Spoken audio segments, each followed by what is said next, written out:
أعوذ بالله من الشيطان الرجيم. بسم الله الرحمن الرحيم. All the praise and thanks are due to Allah SWT, and salutation upon Nabi Muhammad sallallahu alayhi wa sallam, and upon all the Anbiya that Allah SWT sent for human guidance. Assalamu alaikum wa rahmatullahi wa barakatuh. The month of Muharram has arrived. We have come to associate this month with the event of Karbala. And over the years, this event has become even more polarized. However, I think that Brother Uthman had presented the case clearly regarding the topic of Karbala. It's really a matter of history. And often history is dependent on who writes that history. And this event has been used to perpetuate disloyalty and hatred on the basis of history which cannot be verified. So I do not want us to waste our time to discuss the topic of Karbala and the events surrounding it. But I think there is another thing that we need to appreciate about the month of Muharram, and that it is the first month of the Islamic calendar. So in essence, a new year and a new beginning. And I think it's worthwhile reflecting on this aspect, that the month of Muharram really is the first month of the Islamic calendar. And we've got so used to the Gregorian calendar, we know it's 2017, now it'll be 2018, but often we don't really appreciate the years in terms of the Islamic calendar. And for those that might not know, with the month of the start of Muharram, it's actually the year 1439 AH. And often none of us might not know what AH stands for. So what is when we say it is 1439, we often just say 1439, 1438, etc., but it's AH. And what does that stand for? It stands for after Hijrah. And the Islamic years are counted from that major event. And I think it's worthwhile also reflecting on that topic, because it's very relevant that we see the concept of Hijrah being experienced by people of different races and nations year on year. So if you look at the term Hijrah, it really just means migration or fleeing, to emigrate, and marks an important event in the life of the Prophet Muhammad ﷺ, where he had escaped from the tyranny of the Quraysh in Mecca to a new settled home in Yathrib, which is now, at least today, called Medina. This escape, no doubt, was a risky event in the life of the Prophet ﷺ. He was regarded as a fugitive by the Quraysh in Mecca, and finally arrived in Medina or Yathrib at that point in time, where he had gained security for him and his followers, and finally led to the establishment of a Muslim community, a settled Muslim community, and really led to the establishment of the Quranic systems that were established in Medina, and finally establishment of Islam over the decades and centuries as such. So when we commemorate this month of Muharram also, it's worthwhile remembering these events as well, in a sense that when we commemorate the new year each time, we need to reflect and look back upon challenges faced by the early Muslims, and the struggles that they had undertaken to maintain and protect the Deen of Islam, and why we are Muslims today. And this event is so significant and important that Allah SWT in Surah 8, verse 26, Allah SWT reminds the Prophet ﷺ and the believers, where Allah SWT said, وَاذْكُرُوا إِذْ أَنْتُمْ قَلِيلٌ مُسْتَضْعَفُونَ فِي الْأَرْضِ. Call to mind when you were small, mustadafun, a small band, despised in the land, and afraid that men might despoil and kidnap you. But He provided a safe asylum for you, strengthened you with His aid, and gave you good things for sustenance that you might be grateful. So this was really a major change in the history of Islam, where the believers were under attack, and this escape from Mecca to Medina provided great safety and security for the believers. And when we think of such an event, the term that we normally associate with such an event is a refugee. And the world is not any stranger to refugees. We see refugees in Africa. In the latest events in Rohingya as well, we see refugees fleeing their homes just because they are Muslim. So these events really are an important reminder for us that oppression is something that is universal.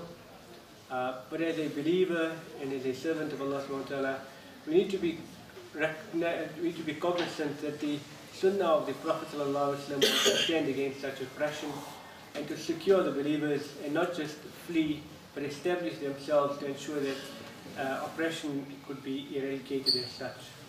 Also, with this event of Hijrah, we see that the terminology or two groups or classes of people were created following this major event. And the two terms are the Muhajir and the Ansar. And Muhajir is just basically a refugee, a person who has emigrated or fled from his home.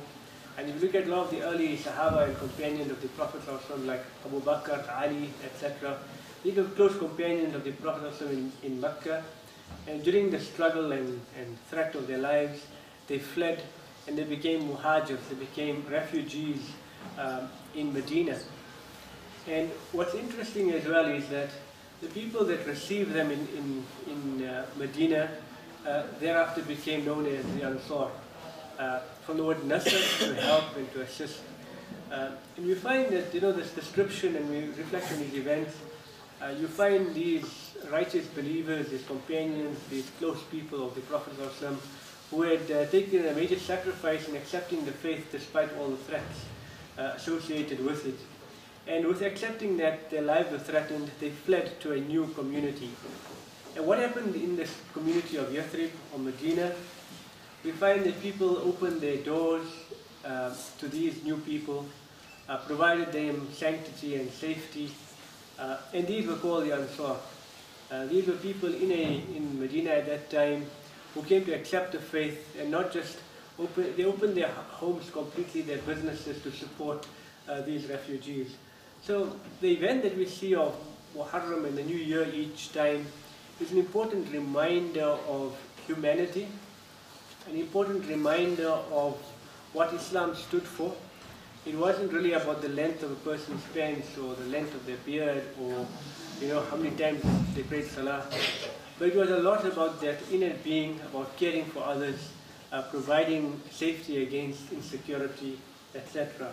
And I think these are the messages and points we need to reflect on when we think of the beginning of the new year, inshallah. That we find in the examples of the Muhajir, like Abu Bakr and Ali, etc. We find among the Ansar, a whole group of them in Medina. And Allah SWT describes them in a very beautiful manner. In Surah 9, where Allah SWT says, the vanguard of Islam, the first of those who forsook their homes, and those who gave them asylum and aid. So Allah recognizes both groups, both those that had fled and those that gave security to the refugees. And also those who follow them in all good deeds. Well pleased is Allah with them as they are with Him. For them has Allah prepared gardens underneath which rivers flow to dwell therein forever. That is the supreme felicity. So we find an important and beautiful description of all these people that's really made major sacrifices in helping the Prophet ﷺ, his mission, and his companions that were there at that point in time. And when we see the world around us today, we see Bangladesh, and we see the river that separates the Rohingya from Bangladesh. We see the fleeing. We see some people opening their arms and homes for these people. And these are indeed those who follow them in terms of being the Ansar. And we see these refugees fleeing from their homes for the threat of their life. So we pray that Allah SWT grant them that success. And we should remind that this is really the Sunnah of the Prophet ﷺ and the teachings of Allah SWT, that oppression will always be there, and it is for us as believers to stand out against oppression and to provide sanctity, security, whether it is financial or physical, in terms of helping those less fortunate. So In the last few minutes, I'd like to just reflect on one other important aspect when you think of the term Muharram. And I mentioned it's an important time to reflect on the concept of hijrah, migration, refugees, etc. But also it provides us an important opportunity to, as individuals, reflect and see what we could improve upon in the new year. Allah SWT describes the natural cycle we see around us on an annual basis. Allah SWT says, وَأَوْحَيْنَا بِهِ بَلْدَةً مَيْتًا. Allah gives life to the dead earth. And we find that this is a very timely period of the cycles of seasons. Spring is upon us, the beautiful rains have come, the dead leaves have been washed away, and new sprouts come about. And we find new beneficial fruits that will come in the coming few months as such. And I think also when we're looking at that symbolism as well, it's an important opportunity for us to say, look, we need to do a bit of spring cleaning as individuals. What are the habits and behaviors that we really should be shelving and putting it in the rubbish bin? And what are the new qualities that we need to ingrain within ourselves? I've highlighted the issues around the hijrah and opening our doors to those less fortunate. And I think that's an important one. Even if we need to try and look at our budgets and try and open our pockets as such to those less fortunate. But I think there's multiple things that we could do in terms of the new year that comes forward. But I think that when we're looking at such changes, they bring with it an important form of benefit and support as individuals as well. There's a beautiful ayah that Allah SWT tells us in Surah Muhammad, Surah 47 verse 2. Where Allah SWT says, but those who believe and work righteous deeds and believe in the revelation sent out from Muhammad, which is the truth from their Lord, He will provide certain benefits. That is Allah SWT. He will remove from them their ills and improve their condition. And life is very tough for most people. And in the current climate, it's even more tough. And here we find an important and beautiful message that Allah gives us that says that Allah promises two things to us, that He will remove our ills and difficulties from us.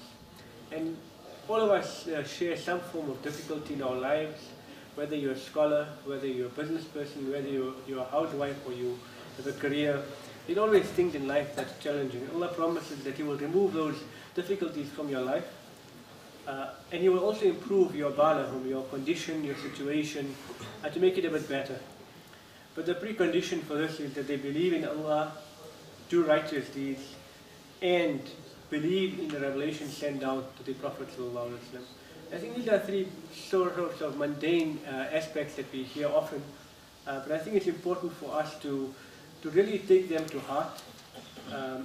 Allah says that we need to believe in Allah, and that's not just verbal utterance, but really a conviction that when you see the world around you and you see the beautiful fruits that come out, it's almost a miracle from Allah SWT. He's the master creator. The second is that we need to actually do active deeds. We need to be active in helping and being beneficial. The examples of the Muhajir and Ansar gave are typical examples of, no matter what situation, whether you are a refugee or whether you are a person that is in a home that can offer something, in both situations, just fleeing from your home and then standing with the truth was a major challenge. And that was doing righteous deeds. For those that had homes and provided refuge for these individuals, that too was amal salihah, doing good deeds as well. And then the third component Allah SWT reminds us is that we need to really believe in the revelation sent down to the Prophet ﷺ. We need to really be convinced and convicted in terms of the words of Allah SWT in the Quran. And that is not just saying that that book on the shelf there is the Quran, it is the word of Allah. But it is about opening it, reading it, imbuing it, and living by it, that we can truly be those who believe in the Quran. I'd like to leave you with just one. We are expected to obey the commands of Allah in the Quran. And I'd just like to end off with this last ayah, which we'll hear today in the khutbah, and we hear every week in the khutbah. And it's such a beautiful ayah that I want us to always remember and see if we can make this new year based on this principle. And every Jummah we'll hear the Imam reading the same ayah. It should be a weekly reminder how do we stand against this ayah for the year? And it is a verse that we read often. إِنَّ اللَّهَ يَأْمُرُ بِالْعَدْلِ وَالْإِحْسَانِ وَإِيتَاءِ ذِي الْقُرْبَى وَيَنْهَى عَنِ الْفَحْشَاءِ وَالْمُنكَرِ وَالْبَغْيِ يَعِظُكُمْ لَعَلَّكُمْ تَذَكَّرُونَ. What is this translated? It says, إِنَّ اللَّهَ يَأْمُرُ بِالْعَدْلِ. Allah commands adl. Allah commands justice.